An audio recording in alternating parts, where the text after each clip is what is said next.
Hello, this is a sequel to my Megaman X4 review because today we will be reviewing that game's sequel. Don't worry, you don't have to watch that video to understand what's going on here, but it would help. I will start with the story of Mega Man X5. Mega Man X5 has a simpler story. Sigma returns and wants to ram a space colony into Earth to spread the Sigma virus, or colony virus as it's called in this game. The game starts with him talking to a gay icon in an unskippable cutscene, and then X or Zero go through the under repair space colony, and Sigma dies and explodes, spreading the virus. And then we are introduced to some new characters. One happens to be the hottest Mega Man character ever to exist. Then we are told we need to kill 4 furries to shoot a space laser at the colony to prevent it from killing everyone. We were given 15 hours to do this, and an hour on the clock is removed every time you enter a stage. After killing the furries, you can shoot the laser, and there's a chance it works, but that's determined by RNG. The RNG is determined by if you actually kill the furries or not. But if you're playing it right, it fails, and you are told to kill more furries so Zero can commit 9/11 against the space colony. And there is a chance that you can fail and get the bad ending, where you kill Zero, but if you succeed, you go kill Sigma at his rave party and Zero dies. The end. The story is told through text and pictures, which is worse and you can't skip them. That's not that bad. A lesser budget isn't anything to worry about. That story is way more simple and actually makes sense compared to X4's story. Let's hope the gameplay is better. You choose either X or Zero, like the last game, and you can swap them in between stages. And they mostly control the same. The first level is slow and painful. It introduces 2 new mechanics, rope climbing and crouching. But it's told by these unskippable dialogue boxes that are only decent because they are told by the hottest Mega Man character ever to exist.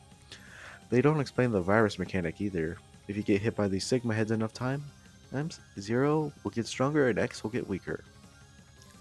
This isn't that bad, but it doesn't show all the gameplay yet you need. The first boss is a very easy Sigma boss fight, and it's not that bad. It forces you to crouch to avoid damage. It does worry me that it's not a sprite, but a pre-rendered image. Overall, it's a decent first level. Until you see that depending on the character you choose at the start, the other is crippled. If you choose X, Zero loses the Z Buster, and if you choose Zero, you lose an entire armor set. I'm not mad, just disappointed how they never told us this would happen. Some indicator that this was the case would have been nice. Now let's get to the levels. Like any classic Mega Man game, this game lets you choose levels in any order you want. And you're told the stage order. Yeah. You're told the stage order, which ruins the whole point of a Mega Man game and finding out their weaknesses. But this is small compared to the first level in the weakness order is Crescent Grizzly. His stage is fine with you jumping from car to car and then enters an underground section that lasts like 5 seconds. Then you get to the boss. The boss is very easy and is a downgrade from X4's bosses. He just kind of stands there and lets you hit him. It's not very fun at all, and I think it's a sign that this game is going down for the worse. Tidal Whale is the worst stage in the game. It's you attacking the slow submarine, and then you get to the boss. Like Crescent Grizzly, he's slow and just kind of sits there. He throws ice at you, and that's about it. Bolt Kraken stage isn't any better. It's the Ride Chaser gimmick from X4, but made more difficult. I kind of like the increase in difficulty, but the rest of the stage is just slow and boring puzzles. It just drags on and on. The boss was kind of fun. This boss had electricity everywhere and just kind of floats around. It's decently challenging just because he spams stuff. This is really getting on my nerves. You can tell by how much emotion I have. Shining Firefly stage starts out a bit decent. Just spams orbs at you. It's just kind of lazy. And reuses the spiral from X4, but the effect looks even worse. And a mini boss is just not fun. The boss is so easy, his attacks are so easy to dodge, and he just kind of floats there 90% of the time. He tries teleporting, but that's not really useful.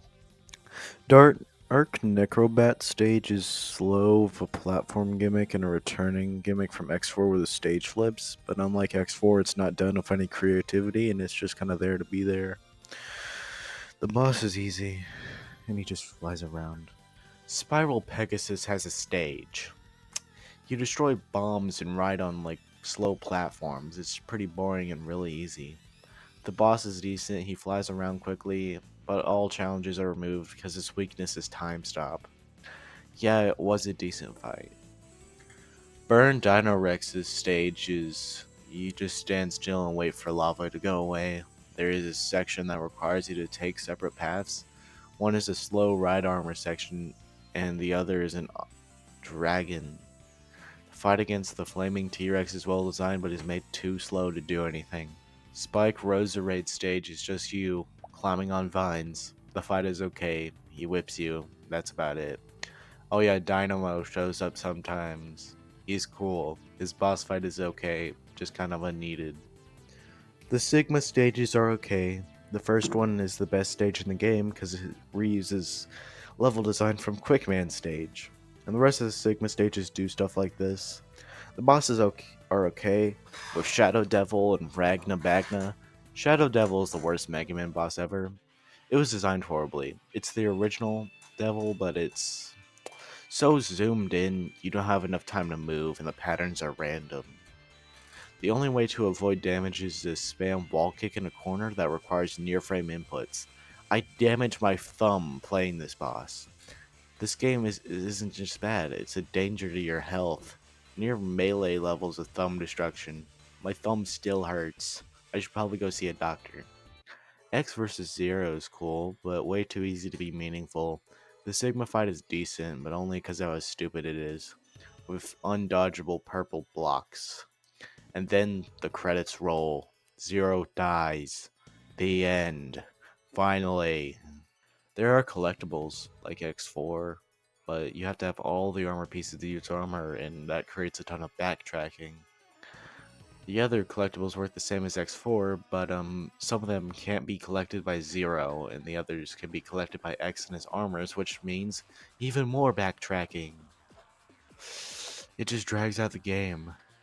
The music was good, but the sprite work was simple at best and straight up screenshots of 3D models at worst. The weapon system from the previous X games is here, but I don't recall myself using them that often. They weren't that good. There are Reploids to save. All they do is give you an extra life. The pacing is bad, with Alia bothering you the entire time, and the stages not having that sense of flow like previous X games had. The game just feels cheap. Reused things from X4, reused assets, cheap looking sprites, all make a cheap feeling package. The game's main issues could have been fixed by simply speeding up things, but they didn't do that. They didn't do the bare minimum for this game. This game was kinda bad. I can't recommend this game. It's not worth it in my eyes. But if you're a masochist, go try it. Go try this painful mess.